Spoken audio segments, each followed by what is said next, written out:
할렐루야. 하나님의 크신 사랑이 이 시간 우리 가운데 가득한 줄 믿습니다. 오늘 우리는 이 시간 사사기 7장 20절로 23절의 본문을 가지고 행동하는 믿음 5번째 시간 절대 믿음이라는 제목으로 하나님의 말씀을 함께 나누도록 하겠습니다. 우리가 세상을 살아가면서 이성적으로 이해되지 않을 때가 참으로 많습니다. 합리적으로 생각해봐도 이것은 정말 비합리적이다. 이성적이지 못하다라는 상황을 마주할 때가 많이 있습니다. 그때마다 우리가 느끼는 것은 답답함입니다. 답답함. 어떻게 이렇게 행할 수 있을까? 상식이 통하지 않는 시대를 살아갈 때가 있죠. 또한 어떠한 가치 기준이 무너질 때도 있습니다. 그럴 때마다 우리는 한숨만 쉴 때가 많이 있습니다. 여러분의 가정에 혹시 그런 답답함과 한숨만 쉴 수 있는 시간이 있었습니까? 그럼에도 불구하고 시간을 흘러간다라는 것입니다. 때마다 일마다 어려움이 있지만 그 가운데서도 하나님의 선한 뜻과 계획이 있다는 것을 잊어서는 안 됩니다. 성경에서도 이성적으로 이해되지 못하는 사건들이 있습니다. 영화 같은 이야기가 일어나는 것이죠. 대표적인 사건이 무엇입니까?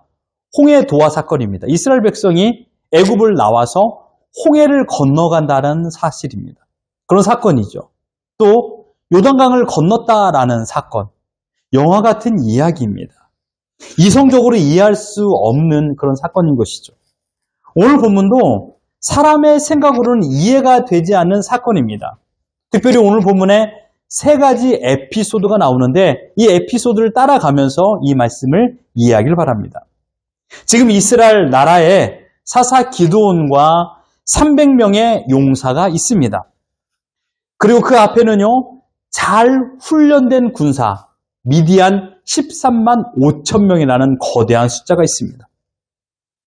여러분, 300명과 13만 5천 명과의 싸움. 300대 13만 5천 명. 가능한 전쟁입니까? 역사적으로 이러한 사건은 말도 안 되는 전쟁입니다. 미디안 연합군이 이스라엘을 공격하였습니다. 군사의 숫자를 이렇게 표현했습니다. 사사기 7장 12절 같이 한번 읽어봅니다. 시작! 미디안과 아멜렉과 동방의 모든 사람들이 골짜기에 누웠는데 메뚜기의 많은 수와 같고 그들의 낙타의 수가 많아 해변에 모래가 많은 같은지라. 셀 수 없는 많은 물이다라는 것입니다. 이스라엘 군사의 정보를 보면 이 전쟁에 참가할 수 있는 이스라엘 군사를 다 모집했습니다. 박박 긁어 모집했습니다. 처음에는 3만 2천 명이었습니다. 3만 2천 명. 13만 5천 명과 비교해봐도 턱없이 부족한 숫자입니다. 이제 기드온은 온 힘을 다하여서 3만 2천 명을 거느리고 이 13만 5천 명과 전쟁을 치르려는 찰나에 전쟁의 신호탄을 울리려는 그 순간에 하나님의 명령을 듣게 됩니다. 이것이 바로 첫 번째 에피소드입니다. 사사기 7장 2절 같이 한번 읽어봅니다. 시작! 여호와께서 기드온에게 이르시되 너를 따르는 백성이 너무 많은즉 이제 그들의 손에 미디안 사람을 넘겨주지 아니하리니 이는 이스라엘이 나를 거슬러 스스로 자랑하기를 내 손이 나를 구원하였다 할까 함이니라. 여러분 이 본문을 자세히 보십시오. 미디안 군사가 많은 것이 아니에요. 이스라엘 군사가 많다라는 것입니다. 어린아이도 이해할 수 있습니다. 13만 5천 명과 3만 2천 명. 누가 더 큰 숫자입니까? 13만 5천 명이 더 큰 숫자죠. 그럼에도 불구하고 하나님께서 말합니다. 이스라엘 백성이 더 많다. 이스라엘 백성 숫자가 너무 많다. 어이가 없어 항변하려는 기드온에게 다음과 같은 말씀이 떨어집니다. 이스라엘 백성을 이끄는 이 기드온에게 하나님께서 말씀하십니다. 내가 이 전쟁에서 미디안을 이기지 못하게 하겠다. 왜냐하면 이 백성이 나의 도움으로 하나님의 도움으로 이겼다 하지 않고 자신의 힘으로 자신의 능력으로 이겼다라고 말하는 것을 나는 알기 때문이다. 그래서 나는 그들의 숫자가 너무 많다라고 말한 것이다. 기드온은 이 말씀을 듣고 이해가 아주 안 가는 것은 아니었습니다. 이스라엘 백성들은 목이 곧아서 교만하여서 전쟁에 이긴다면 우리가 어떻게 이 많은 군사를 이겼는가? 라는 그런 무용담을 늘어놓을 것이 분명했기 때문입니다. 즉, 교만 속에서 살았을 것이 분명했기 때문입니다. 기드온은 하나님의 다음 말씀을 기다렸습니다. 그리고 외칩니다. 누구든지 두려워 떠는 자들은 각기 집으로 돌아가라 라고 하나님께서 말씀하셨고 기드온은 그 명령을 따라 이렇게 외친 것입니다. 그러면서 기드온은 자신을 설득했을 것입니다. 이때까지도 기드온은 자신의 이성으로 이 사실을 이해하려고만 노력했던 것이죠. 그래, 두려워서 떠는 자들을 전쟁에 데리고 나간다 한들 이들이 정말 내 명령에 따라서 전쟁에 응하겠느냐? 어쩌면 이들을 집으로 돌려보내는 것이 나을지도 몰라 라고 기드온 자신이 하나님의 명령을 이성적으로 이해하려고 했던 것이죠. 그리고 그 명령을 했어요. 그런데 여러분, 너무 많은 사람이 빠져간 것입니다. 자그마치 22,000명이나 짐을 꾸려 떠났습니다. 32,000명 가운데 22,000명이 떠났으니 이제 남은 사람은 10,000명입니다. 과연 이 인원으로 저 무수한 미디안 연합군을 이길 수 있단 말입니까? 게다가 저들은 전쟁에 아주 익숙한 군인들이었습니다. 마음을 추스리기도 전에 하나님께서 또 다른 명령을 하십니다. 4절을 같이 한번 읽어봅니다. 시작! 여호와께서 또 기드온에게 이르시되 백성이 아직도 많으니 그들을 인도하여 물가로 내려가라. 거기서 내가 너를 위하여 그들을 시험하리라. 눈에 띄는 단어가 있지 않습니까? 아직도 백성이 많다. 군사가 아직도 많다라는 거예요. 10,000명뿐이 없는데도요. 하나님께서 계속해서 말씀하십니다. 그들을 데리고 하루 시냇물가로 가라. 거기서 내가 그들을 시험하겠다. 내가 그들이 너의 전쟁에 함께 참가할 건지 참가하지 않을 건지 내가 시험하겠다. 그리고 그 시험에 통과한 자들만 전쟁에 참가할 것이다 라고 말씀한 것입니다. 그리고 기드온은 그 명령에 따라서 10,000명에게 외칩니다. 이 물가로 데려가라. 그리고 여기서 잠깐 쉬어라.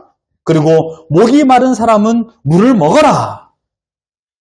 물가로 내려온 군사들이 얼마나 목이 말랐겠습니까? 저마다 달려들어서 물을 먹기 시작했습니다. 대부분의 군사들은 갈증이 심하였던 차에 물을 보자마자 엎드려 머리를 숙여 물을 마셨습니다. 그러나 그 중에 어떤 사람들은 많은 무리들 때문에 물이 흙탕물로 변해서 바로 먹지 않고 손으로 떠서 물을 먹는 자들이 있었습니다. 그때 하나님께서 말씀하십니다. 엎드려 물을 마신 사람을 따로 세우고 손으로 물을 떠서 먹은 사람을 따로 세워라. 이분화시켰습니다. 그리고 손으로 물을 떠서 먹은 사람의 숫자를 세어보니 300명이었습니다. 우리 6절을 같이 한번 읽어봅니다. 시작! 손으로 움켜 입에 대고 핥는 자의 수는 300명이요. 그 외에 백성은 다 무릎을 꿇고 물을 마신지라. 내가 하나님께서 말한 겁니다. 내가 물을 떠서 마신 300명으로 미디안 연합군의 손에서 구원하겠다. 나머지는 돌려보내라. 9,700명을 하나님께서 다시 돌려보낸 것입니다. 자, 여기서 생각해 봅시다. 왜 300명을 뽑았을까요, 하나님께서요?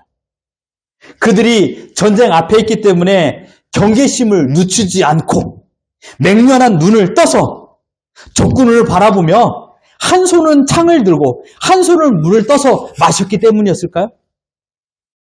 아주 군사력이 용맹했을까요? 하나님께서 일관되게 말씀하시는 내용은 2절과 4절입니다. 2절에 보면 32,000명, 10,000명, 300명으로 하나님께서 줄였는데 이 300명으로 줄이신 이유, 하나님께서는요, 백성이 너무 많은즉 또한 4절에도 공통적으로 나오는 것이 백성이 아주 많다라고 말씀하고 있었습니다. 많기 때문에, 숫자가 많기 때문에 그들을 줄이려고 했던 것은 다른 게 아닙니다. 우리의 힘으로 적을 물려쳤다라는 그 말을 하지 않기 위한 것입니다. 나의 힘을 의지하여 전쟁에 나갔던 사람들을 다 돌려보낸 것입니다. 여러분, 이 사실을 아셔야 됩니다. 전쟁의 주관자가 누구인가? 누가 전쟁을 승리하게 할 수 있는가? 누가 성공하는 인생을 살 수 있게 하는가? 누가 내 인생을 책임져주고 있는가? 앞으로 내 인생을 어떻게 살아가야 될 것인가? 내가 내 인생을 알 수 있을까? 하나님께서 지금 우리에게 들려주고 싶은 것은 이거예요. 누가 이 전쟁을 주관하고 있는가? 이 사실을 후대 사람 가운데 깨달은 자가 있으니 다름 아닌 다윗입니다. 그가 성경에 처음 등장하고 모든 이스라엘 백성들에게 센세이션을 일으켰습니다. 그가 했던 말, 이스라엘 백성들의 식었던 믿음을 다시금 깨트리는 외침이었습니다. 행동하는 믿음을 가져라 라는 것을 다윗은 외친 것이죠. 사무엘상 17장 45절 다윗의 선언을 같이 한번 읽어봅니다. 시작!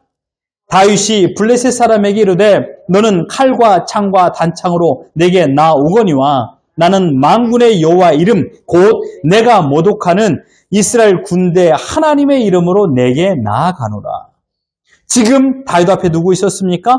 적장 골리앗입니다. 키가 3m가 되는 골리앗 앞에 다윗이 섰어요. 그리고 외치는 것입니다. 나는 만군의 여호와의 이름으로 나간다. 여러분, 이것이 바로 행동하는 믿음, 절대 믿음입니다. 곧 하나님을 절대적으로 믿는 자의 외침은 눈에 보이는 것을 의지하지 아니하고 나와 함께 하시는 하나님을 의지하는 것입니다. 눈에 보이는 것을 의지하지 않는다.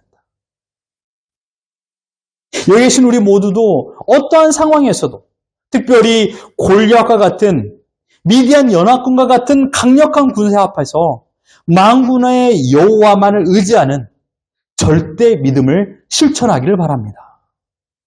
지금 계속해서 하나님께서는 이 전쟁의 주관자가 누구인가를 말씀하고 있습니다. 기도원의 300 용사하면 하나님을 생각하십니까? 아니면 하나님의 위대함을 생각하십니까? 300명의 용사를 떠올리면서 그들이 순종하였기 때문에 이러한 승리를 할 수 있어. 그들이 군사적인 마음가짐을 갖추었기 때문에 승리할 수 있어. 그래서 우리도 순종해야 돼. 그래도 우리도 매일마다 마음가짐을 새롭게 해야 돼. 이것이 중요하지 않는 것입니다. 대부분의 사람들은 그들의 태도와 그들의 순종과 그들의 마음가짐이 더 중요하다고 생각합니다. 그렇지 않습니다. 하나님이 더 중요합니다. 이 전쟁의 승패 여부는 300명의 마음가짐이 아니라 하나님께서 함께하느냐, 함께하지 않느냐가 전쟁의 승패 여부가 달렸다라는 것입니다. 우리는 이미 300명에게 용사라는 칭호를 주었습니다. 우리의 초점이 대부분의 사람들은 이 300명의 용사들에게 맞춰졌다라는 것이 발각됐습니다. 순종할 때 비로소 승리한다. 그러면 우리도 순종해야 된다. 여러분 일주일의 삶에 얼마만큼 순종을 하셨습니까? 순종보다 더 중요한 것은 순종의 대상이신 하나님이에요. 내가 하나님을 얼마만큼의 절대 믿음이 있느냐에 따라서 순종의 확률도 많아집니다. 내가 하나님을 얼마만큼 절대 믿음으로 인정하느냐, 이것이 더 중요합니다.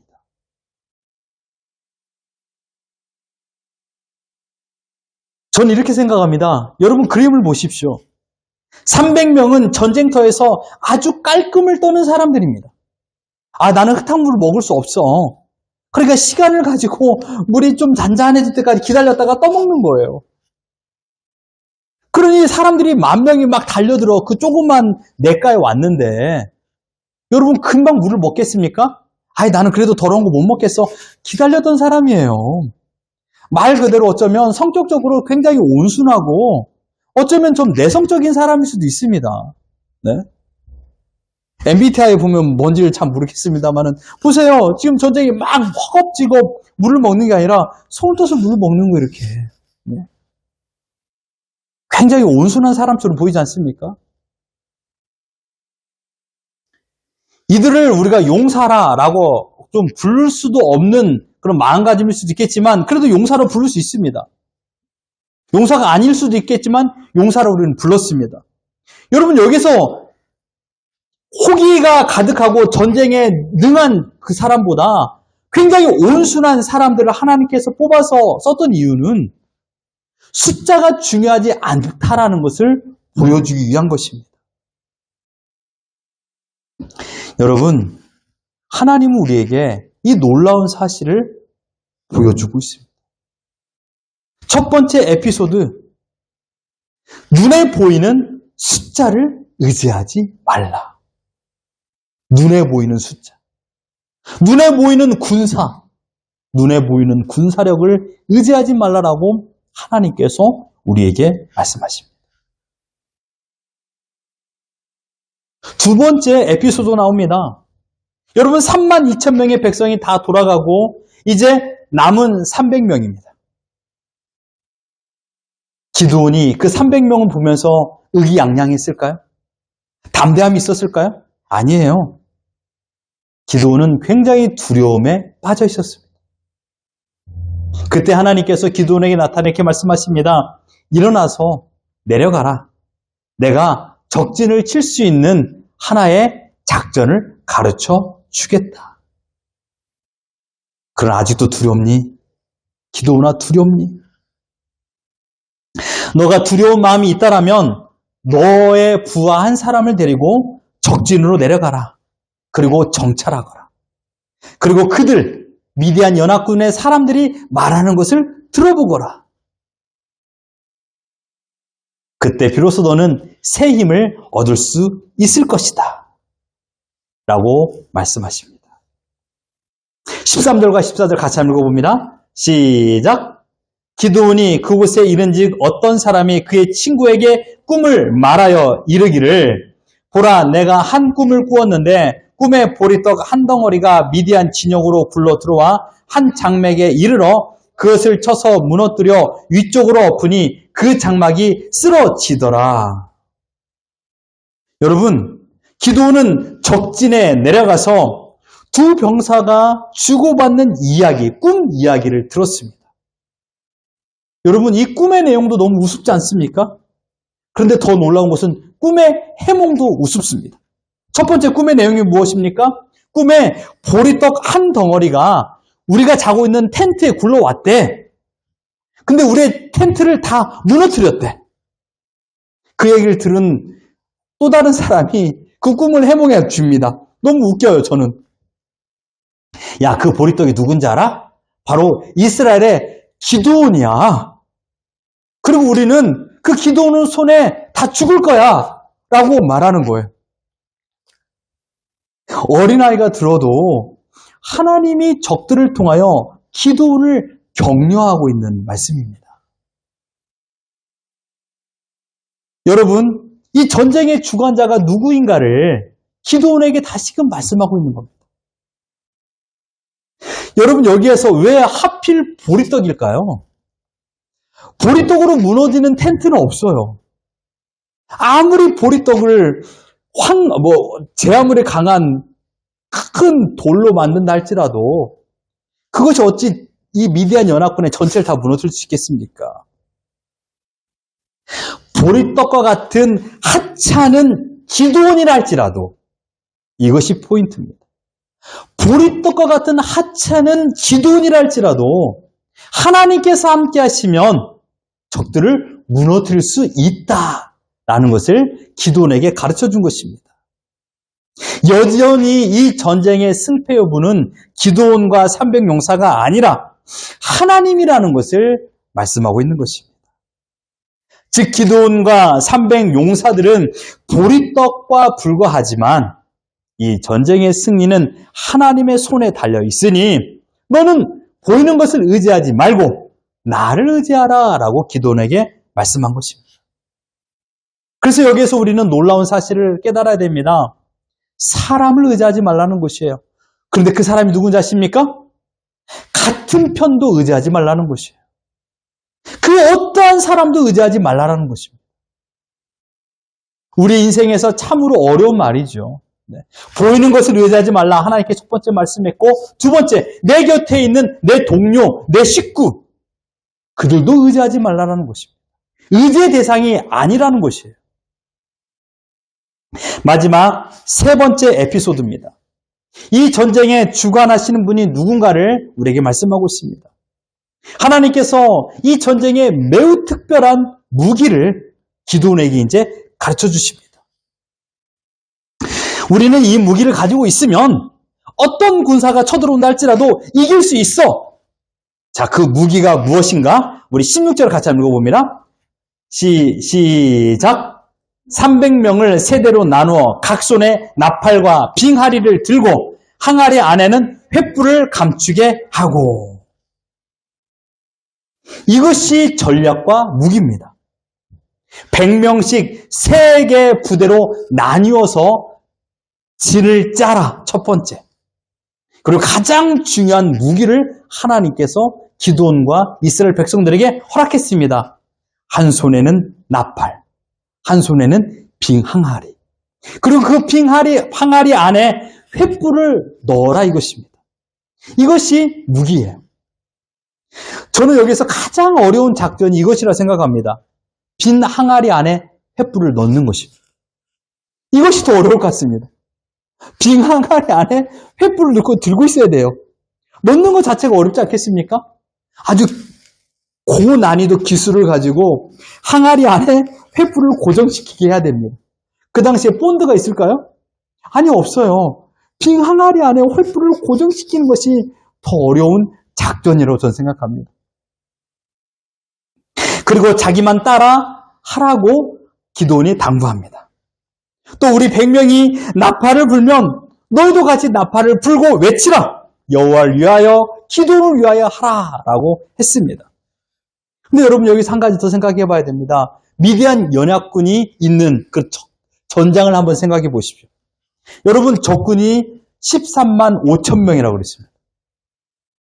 만약에 적군이 이만큼, 지금 우리 예배당만큼 있다라면 200명, 300명이 충분히 에워쌀 수 있어요. 그렇죠? 근데 13만 5천 명이 텐트를 치고 잠을 잔다라고 생각해 보십시오. 지금 이 예배당에 텐트를 치면요, 4인용 텐트를 대략 10개 정도 칠 수 있습니다. 그래서 40명이 잠을 잘 수 있는 텐트의 영역인 것이죠. 이거에 여러분 100배입니다. 예? 낙타도 있어야 되고요. 많은 그런 말들도 있어야 되지 않습니까? 이거에 100배니까 우리가 살고 있는, 우리가 예배당이 있는 이 지역 체리브룩 전체라고 생각해봐도 과언이 아닙니다. 얼마나 큰 땅입니까? 근데 그들을 300명이 에워싼다. 가능합니까? 가능하지 못하다라는 것이죠. 지금 예배당을 에워싸는 300명이 외치면 우리가 너무나도 귀가 아플 거예요. 그러나 체리브룩 전체를 에워싸서 300명이 외친다 한들 소리가 들릴까요? 동에서 서끝까지, 남에서 북끝까지 들릴까요? 들리지 않는다라는 것이죠. 또 적지는 아주 깜깜한 밤입니다. 우리가 살고 있는 지금의 밤에 나이트가 켜져 있는 그런 상황이 아니죠. 그것을 횃불을 감추고 있는 것, 매우 어려운 작전입니다. 여러분, 그런데 여러분 설상가상 그들의 손에 무기가 있습니까? 이스라엘 백성의 손에 무기가 없어요. 칼도 창도 들고 있지 않아요. 한 손에는 나팔, 한 손에는 빙항아리, 횃불이 들어있는 빙항아리. 이게 무기입니까? 그러나 무심한 시간을 흘러 이제 작전을 펼쳐야 될 상황이 치달았습니다. 세 개의 부대는 조심스럽게 미디안 군사 진영에 도착했습니다. 우리 19절 같이 한번 읽어봅니다. 시작! 기드온과 그와 함께한 100명이 이경 초에 진영 근처에 이른즉 바로 파수꾼들을 교대한 따라 그들이 나팔을 불며 손에 가졌던 항아리를 부수니라. 여기에서 이경초라는 시간이 나옵니다. 이경초라는 것은 밤 10시부터 새벽 2시인데 이경초니까 아마 밤 10시 경인 것으로 보입니다. 마침 보초병이 교대할 때였습니다. 이때 적진 가까이 가서 나팔을 불며 항아리를 깨트리고 횃불을 높이 들었습니다. 이것을 본 다른 두 무리도 바로 항아리를 깨트리고 횃불을 높이 들며 외쳤습니다. 여호와를 위하여, 기드온의 칼을 위하여 라고 외쳤습니다. 이 전쟁의 결과 22절 같이 한번 읽어봅니다. 시작! 300명이 나팔을 불 때 여호와께서 그 온 진영에서 친구끼리 칼로 치게 하심으로 적군이 도망하여 시르라의 베시다에 이르고 또 답밭에 가까운 아멜 몰라의 경계에 이르렀으며 하나님의 명령에 따라서 이 작전을 펼치고 그 결과 큰 혼란이 일어나서 적들끼리 서로 이리 뛰고 저리 뛰면서 적들끼리 서로 자신들이 오인하여 서로를 칼로 죽이는 일이 발생됐습니다. 여호와와 기드온의 칼이여 라고 외쳤을 때 적들이 자기들의 칼로 서로를 죽였던 하나님의 역사심이 나타났습니다. 즉 칼은 미디안의 칼이지만 그 칼이 여호와와 기드온을 위하여 사용된 칼이 되었던 것입니다. 여러분, 여기에서 우리는 세 번째 사실을 기억하십시오. 무기를 의지하지 말라 이것입니다. 칼과 창이 없습니다. 이스라엘 백성들은 적들을 이길 만한 무기를 아무것도 소유하지 않았습니다. 사랑하는 성도 여러분, 여러분들의 지혜와 여러분이 가지고 있는 은행의 재정, 여러분이 가지고 있는 경험, 지금 여러분의 눈앞에 보이는 그런 부산물들, 이러한 것들을 의지하지 말라라고 지금 하나님께서 말씀하고 있습니다. 하나님과 우리의 전쟁의 관점의 차이가 여기에 있습니다. 우리는 적의 숫자와 아군의 숫자를 헤아리고 무기만 헤아리지만 하나님께서는 눈에 보이는 어떠한 무기가 승패의 결정 요인이 될 수 없다라고 말씀하고 있습니다. 서두에 보았던 이스라엘의 왕이 된 다윗. 다윗이 사용했던 무기는 그저 시냇가에 있는 물맷돌이었습니다. 골리앗은요, 그 당시 최고의 무기로 장착된 군인이었습니다. 하나님의 능력이 함께할 때 물맷돌은 최고의 무기를 이길 수 있었습니다. 하나님께서 누구와 함께하느냐, 하나님께서 누구의 손을 들어주느냐에 따라 승리는 결정됩니다. 이 전쟁은 너무나 우습게 끝나서 마치 엉터리 만화 영화를 보는 것처럼 느껴집니다.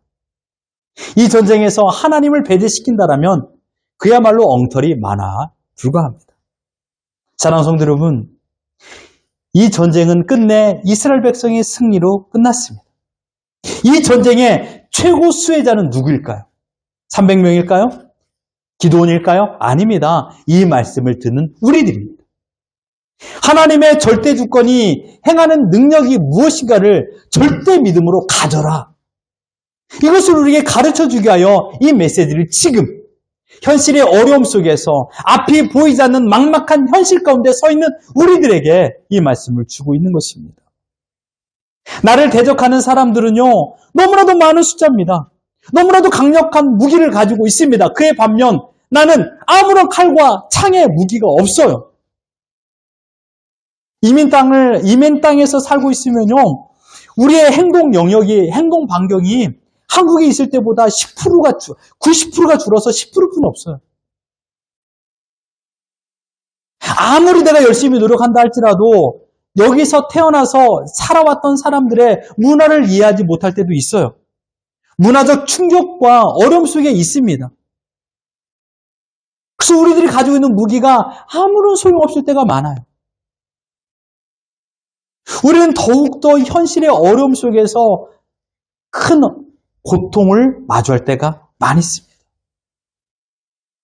그때마다 칼과 창으로 전쟁에 나가는 것이 아니라 나를 이곳에 보내신, 지금까지 내가 살 수 있도록 지켜주신 그 하나님을 의지할 수 있도록 우리를 광야 땅에 미디안 적진 한복판에 던질 때가 있습니다. 그때마다 우리는 이 말씀을 기억해야 됩니다.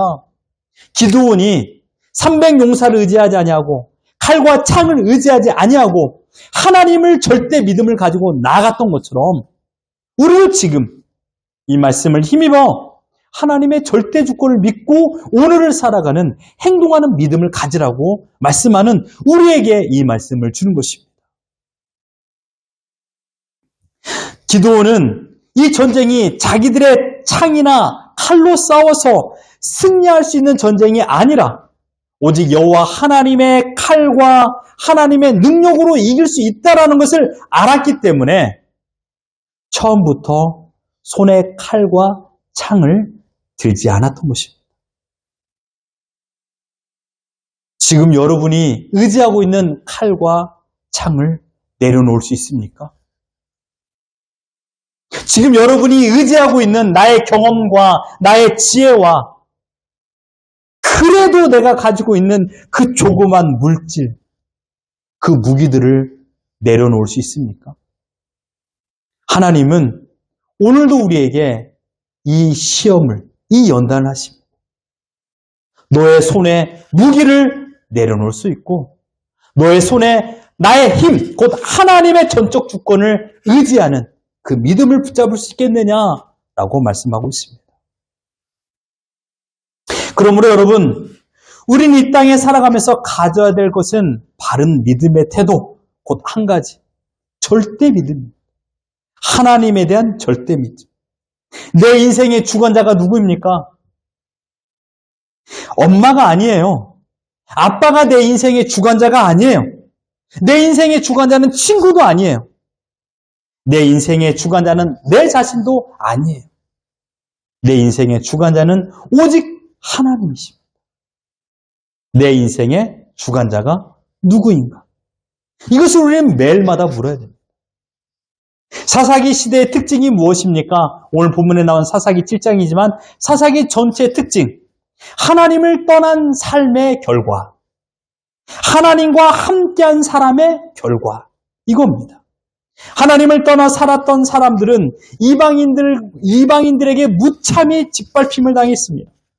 그러나 하나님과 함께했던 삶, 하나님과 함께하여 70년이 평온하였더라, 하나님께서 다스려서 40년이 평온하였더라, 곳곳에 그 말씀이 사사기에 나오지 않습니까? 신앙생활은요, 결코 세 가지 길이 아닙니다.